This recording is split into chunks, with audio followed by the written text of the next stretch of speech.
I'd like to welcome in Malik Jackson. Malik, great to have you on, man. How are you? I'm well. Thank you for having me. It's a pleasure and an honor. I look back at your history, and there's 6 seasons in a row where you didn't miss a game. How difficult was it for you last year, what you had to go through? It was very difficult. It was very eye-opening experience. Like you said, you come into football, and after you're just every year, you're in, you're out in every game, especially for the last 6 years starting, you kind of just think that's what it's going to be. And then when something like that happens, it's very eye-opening. But it allowed me to find myself and recalibrate myself as far as football goes, and just re-energize myself and find the love, the complete love for it again. You know what I'm saying? So it was, I think it was a blessing in disguise. What did you learn about yourself during this downtime when everyone's playing and you're not a part of it? Well, one, I found out I really still love it. As you get older, you just realize, dang, my body's hurting and all this. But I realized, like, man, I really love this game. But I also found out about myself. I like art, so I was able to go down to Miami for, was it Art Basel? I was able to go home and be a father to my little girl. Football season, you missed that with OTAs and then, playing in the season. So that last year allowed me just to kind of go back home and be, spend more father-daughter time. And that's what really made me enjoy it. As you get closer to your return of play and playing against the Washington football team, can you even put into words your level of excitement? I can say yes and no. Like I'm super excited, uber excited, if that's a word. But then like coming off an injury, you just little pockets of nervousness. I think I would say more excitement than nervousness, just because I want to go out there. I know exactly who I am. So just going out there and putting it out for everybody else to see on a big stage. I'm going against one of the best guards in the league in Isaac every day, so it helps me out. But now I have to go out here and do it with these other guys. Sunday, I'll probably go to like the 35-yard line and thank it for everything it did. I'm not mad at it anymore, because that's where I tore my ligaments. So, just talk to it a little bit, maybe leave a flower. But I'm very, very excited, and I'm just juiced and ready to go. What do you think it's going to be like without any fan noise in the stadium? Terrible.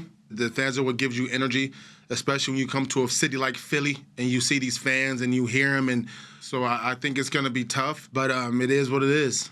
So that Washington football team, a new set of coaches there, so on the offensive side and defensive side, how do you prepare for a scheme when there's no preseason and you haven't seen what they plan to do? Do you go back to Scott Turner's prior coaching days at Carolina? Or how do you game plan for a team that you haven't seen in the preseason? Yeah, no, I think it's hard, especially all three other teams in our division have new coaches. So it's one of those things with no preseason, not even just to see the new guys they have in there.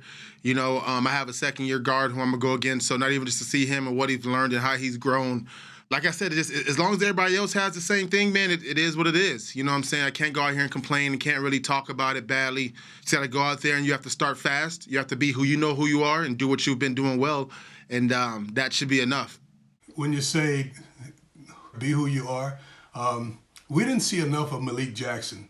Please tell us what we're going to see from Malik Jackson this season. Hard-nosed, fast, pass rushing, run stopping, all around three technique. My goal this year is to come back for comeback player of the year and get back to Pro Bowl status with Fletch and the other guys on the D-line. So those are my goals, and me telling you my goals should show you where I'm at.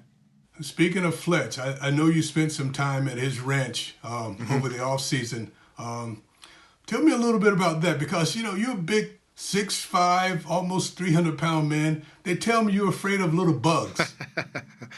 Yeah, I'm from the city, man.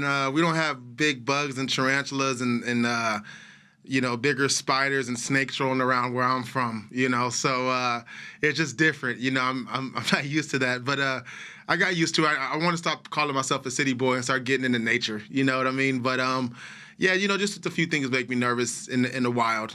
But I'll get used to it. So time like that, having an opportunity to spend time away from the game with your fellow defensive linemen, how do you think that helps you guys as a unit?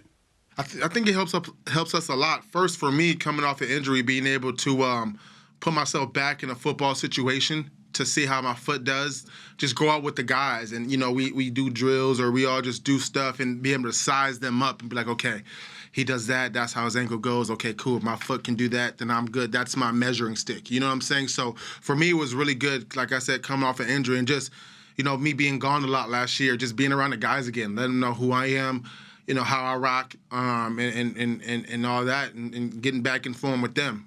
Blessing to Fletch for doing that, man. He's a great leader, and that meant a lot.